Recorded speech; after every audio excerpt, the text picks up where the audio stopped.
Welcome to the King and Chapman Show. It is Monday, May 13th. I am Brent Chapman, and I am here with the original Fab One, Jimmy King. What's up, Jimmy?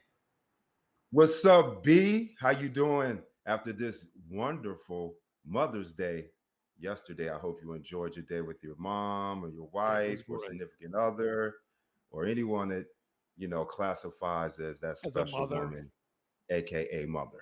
There are two mothers that I spent Mother's Day with. My mother and then the mother of my children. We had a nice Mother's Day celebration. Now we're into the week and Jimmy, it's whatever, in the evening and Monday. And you know what I did today? I drove to Tulsa, Oklahoma for lunch and then drove home. Oh, really? So I spent about 8 hours. There must be a nice restaurant or I had a deli or a shop or something that you love? No, I had a business lunch I needed to go to, but I'm telling you, there's something about 8 hours by yourself it's okay. I got my thoughts right for tonight's show. Yes. So I'm coming energized and ready to you better. I don't know if you can hold me back tonight. Absolutely. No clutter. That's what it is. No clutter in your mind, your thoughts, clear your thoughts.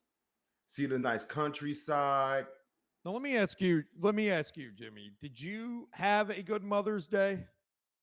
I did. I spent it with my mother, took her to the casino. She had a great time. Had a great. You know what I drove by today, Jimmy? I drove by the casino. The casino. Oh yeah, they took all our money, but that's okay. We were there just to have fun. There are casinos, Jimmy, because the house always wins. You might win every now and then, but you never win. They got deep pockets. I was winning, and I should have stopped when I was ahead, but I got greedy. I spent too much time there. They took all my money back, or all the money that I won, plus some. So, Jimmy, that is a perfect segue. Talking about teams that seem to always win, let's talk about the news that came out today. This week, the NFL schedule will release, and we know the opponents of all the teams, but we do not know. We do not know when the games will be played, but we do know the first game of the season, Jimmy. The Kansas City Chiefs will open their attempt at a three-peat against the Baltimore Ravens on Thursday night at Arrowhead Stadium on Thursday, September 5th. Now, Jimmy, here's my thoughts on this, and I want to ask you what you think. So the way the schedule works is they determine the opponents based on a formula. So that isn't determined. It's just the order and at Monday night or Thursday night and all this. So the Chiefs were scheduled to play at home this year. The Broncos, the Chargers, the Raiders, the Ravens, the Bengals, the Texans, the Saints, and the Buccaneers. Is this the right matchup for the opening day? Repeat of the AFC Championship, the Chiefs and the Ravens. Definitely. We got a big, long gap in between the end of the season and the start of the football season. We got some fans have that bad taste of the loss, especially Ravens fans coming from the Chiefs. So, yeah, definitely. They want to get their get back as soon as possible. I think it'll be a great test, obviously, to see where they stand, if they got any better, what adjustments they made. And that's what it's about in sports, right? It's getting your lick back. I think you're right. You want to, out of those matchups that I just gave you, other than maybe the Texans could be kind of a sexy one, right? You got an upstart team. They played really well. C.J. Stroud, Stephon Diggs joining the team, Tank Dell back. That could have been a guy. That could have been an interesting guy, Stephon, the former Bill. Here's what I think.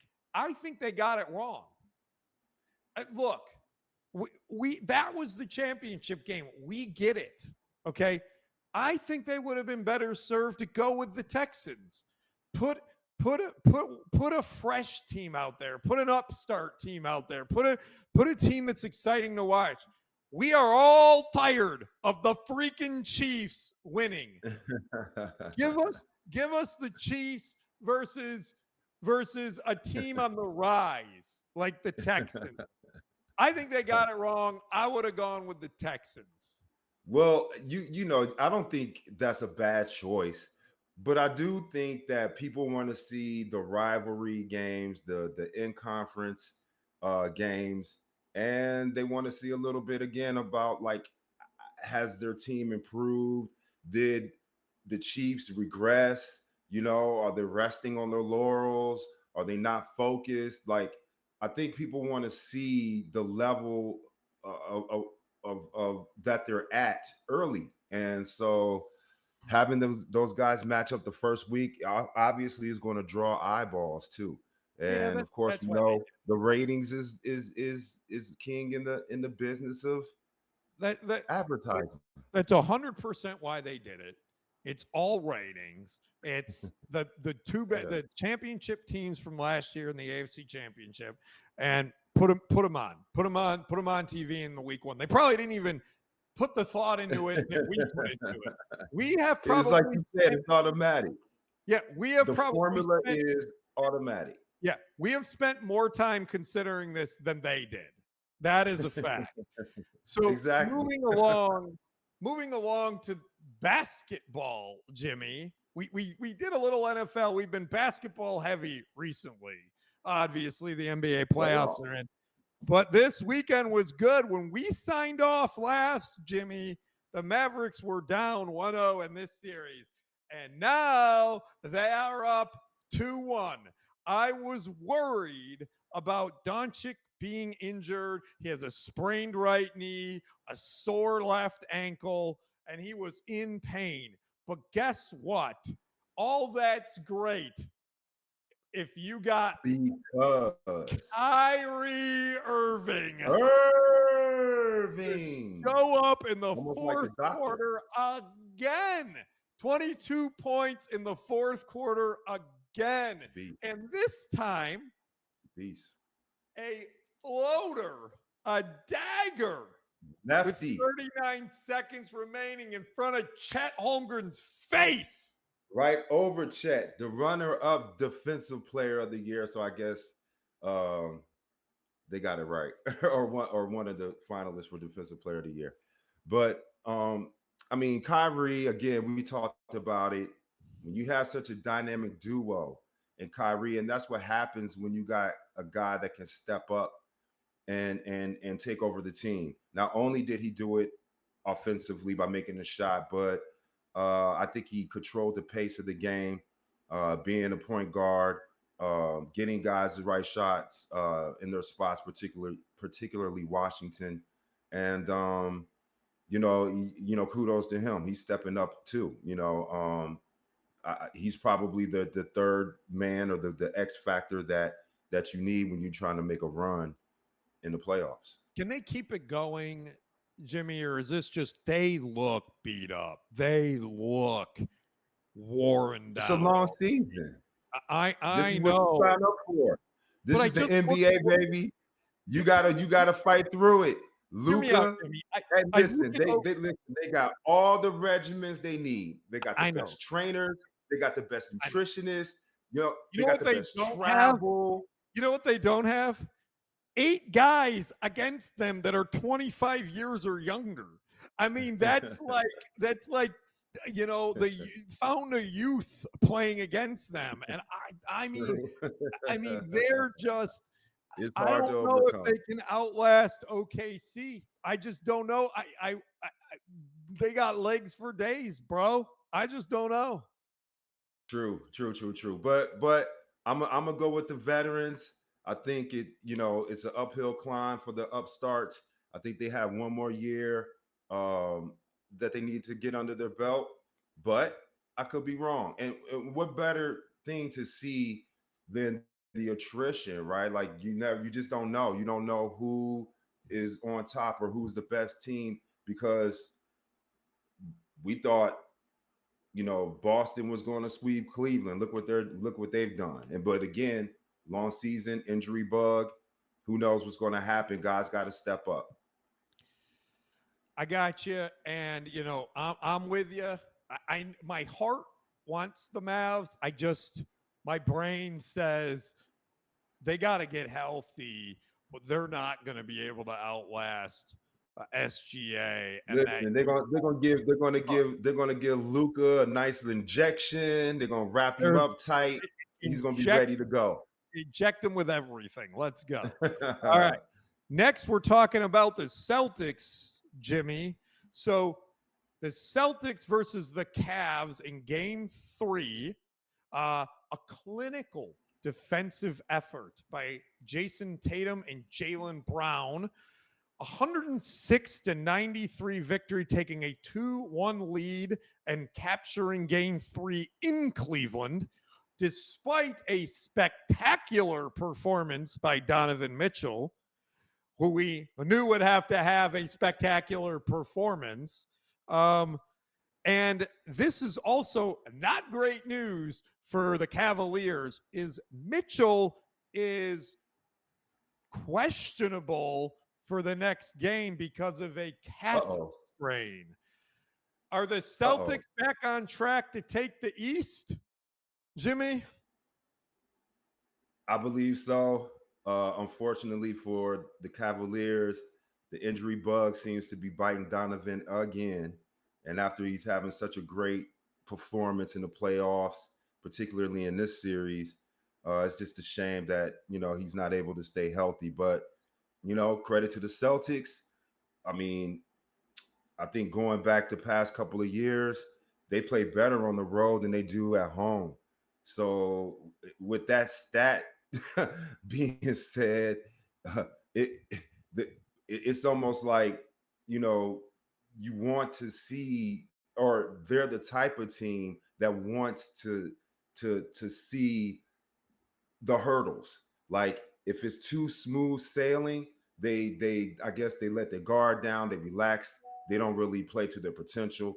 But when they get on the road, they have a better record by 3 victories, and that's saying a lot when you talking about the playoffs. But you have more wins on the road than you do at home. Yeah, this is an interesting point that you bring up. They in the last 2 or 3 years where they've been doing this, they've not been a great home team. I think they're literally 500 at home. Where they have dominated is on the road. So that is an excellent point that you bring up, Jimmy, is they have been very, very strong on the road the last couple of seasons. And that is what is saving them. But, bro, you got to win at home. You got to win at home if you want to win the championship.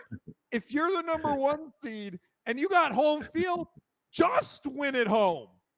And see, this is the quagmire, right? I'm just kind of like, what's going on with them? Like, you see that team, you look at them on paper, you watch them at times, and they look very dominant. They look like world beaters, but then they'll have a game where they look pedestrian. They look uninterested. Don't look like their energy is up. So it's baffling that if you want to be a champion, from my understanding, you want to put your foot on their neck and not give them any hope or give your opponents any hope. Right. And I think that's it's really just interesting to see how the Celtics respond being on the road versus at home. I almost feel like, and we talked about this, right, with the Heat. I almost feel like what the Heat did to them last year, they were fired up to avenge that. And then they got the Cavaliers. Like, the Cavaliers are not intimidating. And let's be honest, whoever wins that other series, maybe the Knicks, because they are the 2 seed, they're really not that intimidating either. So, although Celtics injuries, same thing, the injury bug is getting them too. Yeah. So I'm with you on this. I agree they're back on track, but man, they've got to figure that thing out that gets them dialed in and locked in for these games. So moving along, Jimmy, this is my favorite part of the show, and it's actually the first time on the show that we have video. So it might not be perfect video, a little stretched, but we got video, Jimmy. So before you play that, Nate, let me set this up. Jamal Murray and the Denver Nuggets just went on a crazy run at the end of the first half against the Timberwolves. Okay. And they were up 12. They scored to put them, they hit a 3 to score to put them up 12 with like 2 seconds left. Then they throw the ball in, and Denver intercepts it, and you'll see what happened. Hit that. Let's go. At the other end, and he tries, and he gets it to go. Beating the clock. Court length. It's intercepted. Murray good at the goal. Got it! A big time three! Oh, what a shot! Points in 8 seconds. Again. At the other end, and he tries, and he gets it to go. Beating the clock. Court length. It's intercepted. Murray good at the goal. Got it! A big time three! Time. As players, we practice that shot. We practice half-court shots in a rhythm like that all the time. And you know what's really crazy is when I was watching the game, when he caught the ball, and as soon as he released it, I was like, "That's good." Yeah, because we literally practiced those shots. Well, and Rashid my boy who I was watching the game with, he just started laughing. He was like, "You knew it was good." But Rashid it's used a to mess spectacular around. shot. Yeah. Rasheed Wallace used to mess around and do that all the time with the Pistons, and he All made the time. a Everybody he does made a it. ton of them in games. Jimmy, so Absolutely. my question for Absolutely. you is, regardless if he practiced it or not, but that was good to know. Is that run at the end of the half with that buzzer beater? Is that just completely demoralizing to the team to go down 15 like that? Nah, I mean, it depends on your psyche already. Like if you already feel defeated and you think that shot is just gonna, kind of demoralize or get your focus or take more of your focus away from the game or off track. I don't subscribe to that. I would look at it like it was more lucky than anything, even though you do practice those shots. But I would just be like, that's luck. And then go into the half thinking about what it just normal halftime, that emotion, that doesn't just end the game for you. That's just how you go back to the locker room, you regroup, and you come out ready to play in the second half. Yeah, that actually gives me more determination to really want to kick their butts. How dare they steal the ball or get a turnover and hit a half-court shot? Okay. The same thing, the same way we practice, the same mentality that they had to get up 15. We must do that. We must, we got to figure out what it is for us to flip the tables, to turn the tables, and hit our own half-court shot. I love that shot. I love that shot, and I love the input on, does it really affect you in the locker room? Like, not really. I mean, it definitely gets the fans in a tizzy, but it doesn't sound like it really has much impact on the players. So, Jimmy, now we're going to talk some baseball. Paul Skenes, best known for being Livy Dunn's boyfriend, was the number 1 draft pick in the Major League Baseball draft in the last spring, and he was drafted by the Pittsburgh Pirates. He's a pitcher, and he had his much anticipated pitching debut over the weekend.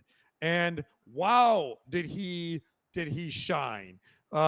He struck out 7, walked 2, and allowed only 3 runs and 6 hits over 84 pitches against the Cubs.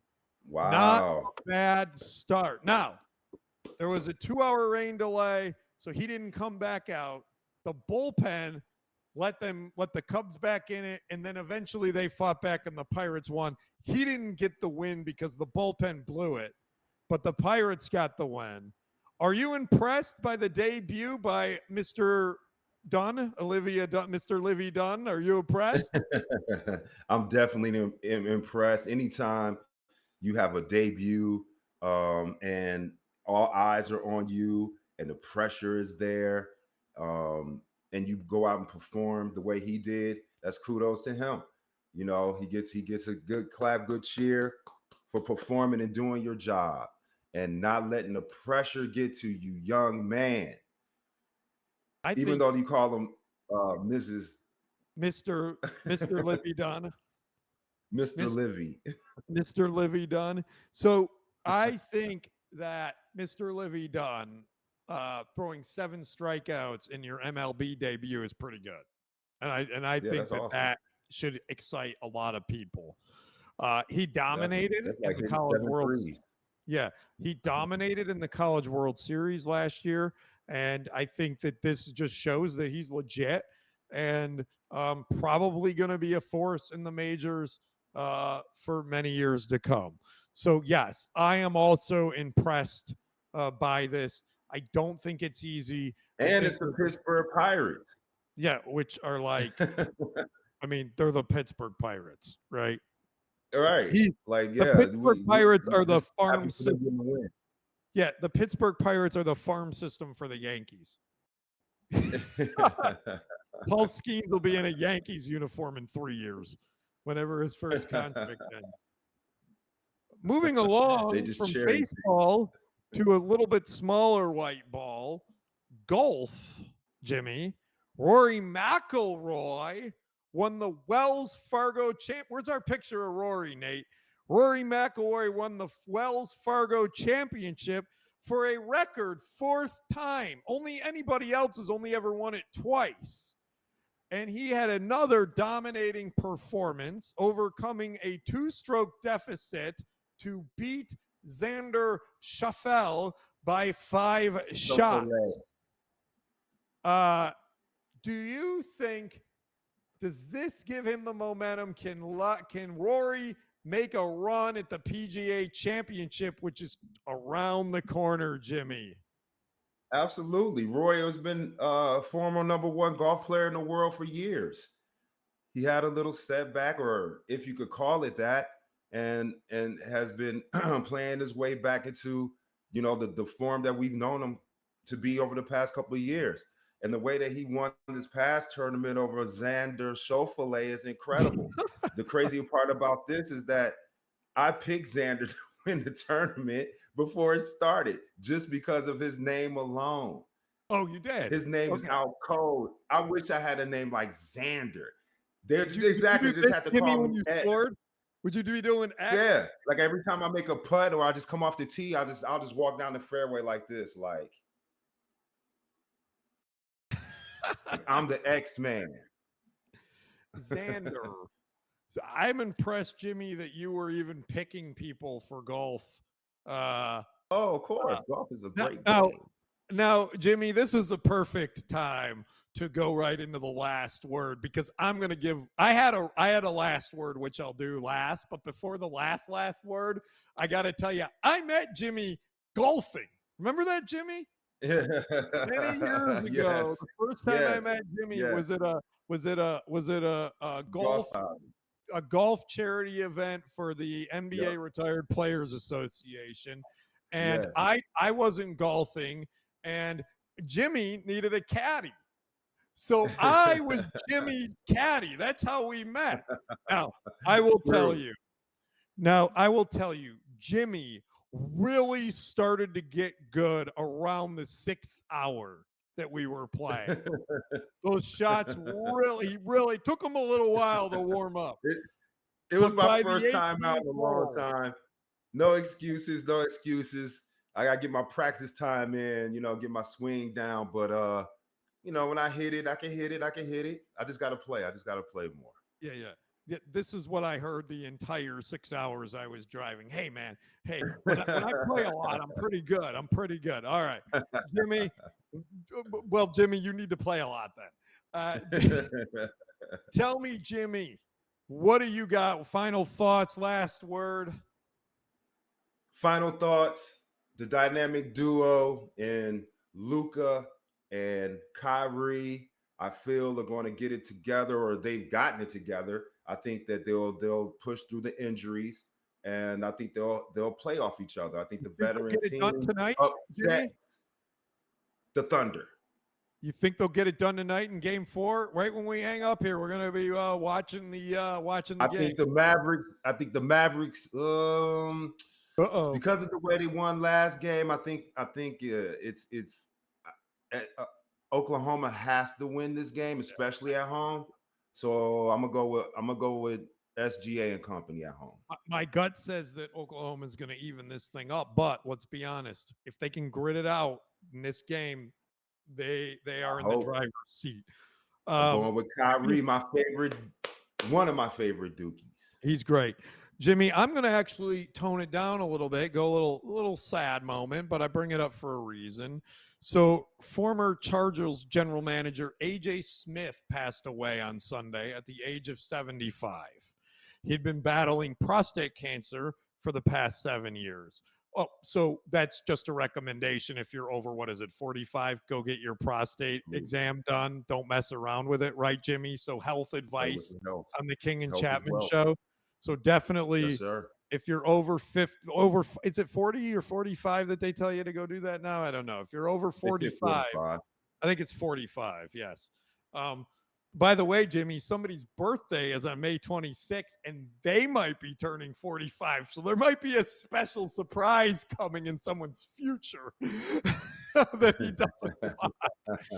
But that is not actually why I brought this up, but it is a good public service announcement. So A.J. Smith was the general manager for a long time for the Chargers, and he built he built the Rivers teams, right, that were good for a long time, drafted Antonio Gates and did the whole Eli Manning Rivers swept thing.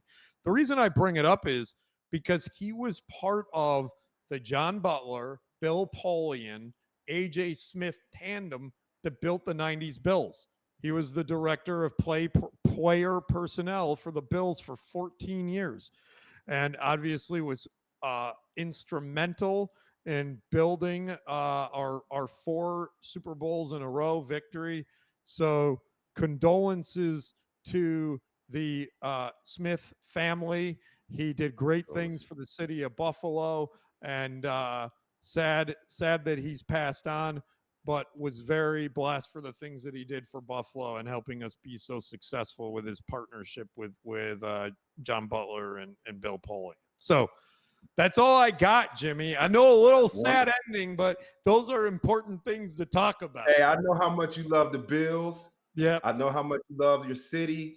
So, that's fitting. I appreciate you. And we got a PSA to go get a little scope. Go scope it. All right. Are we ready, Jimmy? Are we ready for the final? All right. We'll see you guys. Thank you, everyone, for watching. Thank you, Jimmy. Peace. Peace.